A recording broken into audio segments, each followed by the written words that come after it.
آج ہم اپنے اس اسلامک یوٹیوب چینل پر اپنے ہندوستان کے مشہور و معروف اسلامک جامع مسجد، جو ہندوستان کی بہت ہی مشہور و معروف، بلکہ ہندوستان ہی نہیں بلکہ دوسرے ملکوں میں بھی مشہور ہے، دور دور سے لوگ جس مسجد کو دیکھنے آتے ہیں، اس مسجد کے بارے میں آج ہم اپنے اس ویڈیو میں کچھ بات کریں گے۔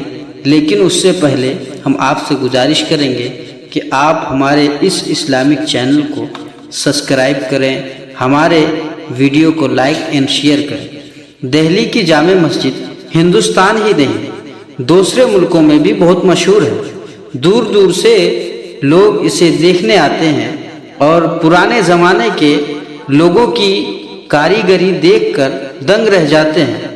یہ جامع مسجد بہت بڑی اور بہت لمبی چوڑی ہے، لیکن مسجد کا دالان، اس کے مینار، اس کے گنبد، اس کے فاٹک، سب کا کچھ ایسا جوڑ ملا ہوا ہے کہ ذرا دور سے دیکھے تو ساری مسجد ایک خوبصورت کھلونا معلوم ہوتی ہے۔ اب سے کوئی 300 سال پہلے دہلی میں شاہجہاں کی حکومت تھی۔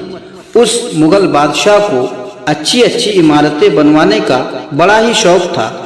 دہلی کی جامع مسجد اسی بادشاہ نے بنوائی تھی۔ شاہجہاں کے ایک وزیر تھے جن کا نام سعد اللہ خان، اور ایک وزیر جو خانسامہ تھے ان کا نام فضل خان تھا۔ مغل بادشاہوں کے زمانے میں یہ بہت بڑا عہدہ تھا۔ اصل میں یہ لفظ خانِ سامہ تھا۔ اس زمانے میں خانِ سامہ بادشاہوں کے خاص کاموں کا انتظام کرتا تھا۔ یہ مسجد انہی دونوں اشخاص کی نگرانی میں بنی تھی۔ پہلے اس جگہ ایک چھوٹی سی پہاڑی تھی جسے بھوجلا پہاڑی کہتے تھے۔ بادشاہ نے اسی جگہ کو مسجد کے لیے پسند کیا۔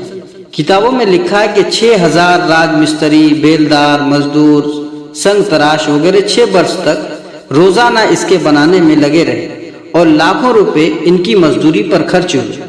ہر قسم کا پتھر بہت سے راجاؤں اور نوابوں نے بادشاہ کو پیش کیا تھا۔ مسجد میں زیادہ تر لال پتھر لگا ہوا ہے۔ کہتے ہیں کہ جب مسجد بن کر تیار ہوئی تو عید بالکل قریب تھی۔ بادشاہ نے فرمایا کہ ہم عید کی نماز یہیں پڑھیں گے۔ اس پر وزیر بہت گھبرائے کیونکہ ہزاروں من ملبہ پڑا ہوا تھا۔ بادشاہ کو جب یہ معلوم ہوا تو حکم دے دیا کہ جو چیز جس کے ہاتھ لگے اٹھا لے جائے۔ پھر کیا تھا، چاروں طرف سے لوگ دوڑ پڑے اور دیکھتے ہی دیکھتے سارا ملبہ اٹھ گیا۔ مسجد صاف ہو گئی۔ سارے شہر نے اپنے بادشاہ کے ساتھ اس مسجد میں عید کی نماز پڑھی اور خوب خوشیاں منائی۔ جامع مسجد نہایت خوبصورت عمارت ہے، لیکن اس کی خوبصورتی اس وجہ سے اور زیادہ بڑھ جاتی ہے کہ اس کی کرسی بہت اونچی ہے۔ کرسی کی اونچائی کا اس سے اندازہ ہو سکتا ہے کہ مسجد کے پورب، دکن، اتر کی طرف ایک بڑا فاٹک ہے، اور اس فاٹک تک پہنچنے کے لیے 30-40 سیڑھیاں چڑھنی پڑتی ہے۔ یہ سیڑھیاں بہت لمبی اور کافی چوڑی ہے۔ سب سیڑھیاں مل کر ایسا معلوم ہوتا ہے کہ بڑا بھاری چبوترا بنا ہوا ہے۔ اندر مسجد کا صحن بہت وسیع ہے اور اس کے بیچوں بیچ وضو کرنے کے لیے بڑا حوض بنا ہوا ہے۔ سامنے تو مسجد کا اصل دوہرا دالان ہے اور باقی 3 طرف اکھرے دالان ہے۔ ان دالانوں کے بیچ میں تینوں طرف سے بڑے بڑے فاٹک ہیں جن کی عمارت بھی بہت خوبصورت ہے۔ مشرقی فاٹک کا رخ لال قلعے کی طرف ہے۔ اسی فاٹک سے شاہجہاں بادشاہ داخل ہوتے تھے۔ مسجد کے اصل دالان کی چھت بہت اونچی ہے اور محرابیں خوب بڑی بڑی ہیں۔ اندر کا فرش سفید پتھر کا ہے اور کالے پتھر سے مصلی کے نقشے بنے ہوئے ہیں۔ بس ایسا معلوم ہوتا ہے کہ بڑے خوبصورت ریشمی مصلی بچھے ہوئے ہیں۔ خاص کر دالان کے اوپر 3 بڑے نارنگی شکل کے گنبد ہیں اور ان کی بناوٹ کمرک ہے۔ ان میں ایک پٹی لال پتھر کی اور ایک کالے پتھر کی ہے، اور سنہرے کلس ہیں جن سے یہ گنبد اور بھی خوبصورت معلوم ہوتے ہیں۔ دالان کے دونوں طرف 2 بڑے اونچے مینار ہیں، یہ بھی لال پتھر کے ہیں اور ان میں سفید پتھر کی کھڑی کھڑی پٹیاں پڑی ہیں۔ ان میناروں کے اندر چکردار زینہ ہے۔ بہت سے لوگ میناروں پر چڑھ کر شہر دہلی کا نظارہ کرتے ہیں۔ ہر مینار کی 3 منزلیں ہیں اور ہر منزل کے چاروں طرف کھلا ہوا برآمدہ ہے اور سب سے اوپر 12 در کی برجی ہے۔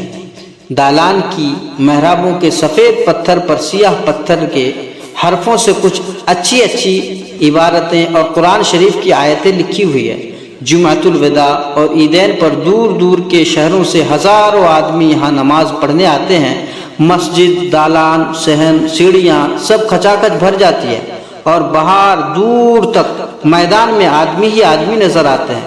راستہ بند ہو جاتا ہے۔ سڑکوں پر، دکانوں پر، گرج کے آس پاس کی زمین کے چپے چپے پر لوگ نماز پڑھتے ہیں۔ امام صاحب کی آواز سب نمازیوں تک پہنچانے کے لیے پہلے تو بہت سارے مکبر کھڑے ہوتے تھے، لیکن اب مقتدیوں تک امام صاحب کی آواز پہنچانے کے لیے لاؤڈ اسپیکر کا استعمال کیا جاتا ہے۔ سچ پوچھئے تو ان دنوں میں جامع مسجد کا نظارہ دیکھنے کے قابل ہوتا ہے۔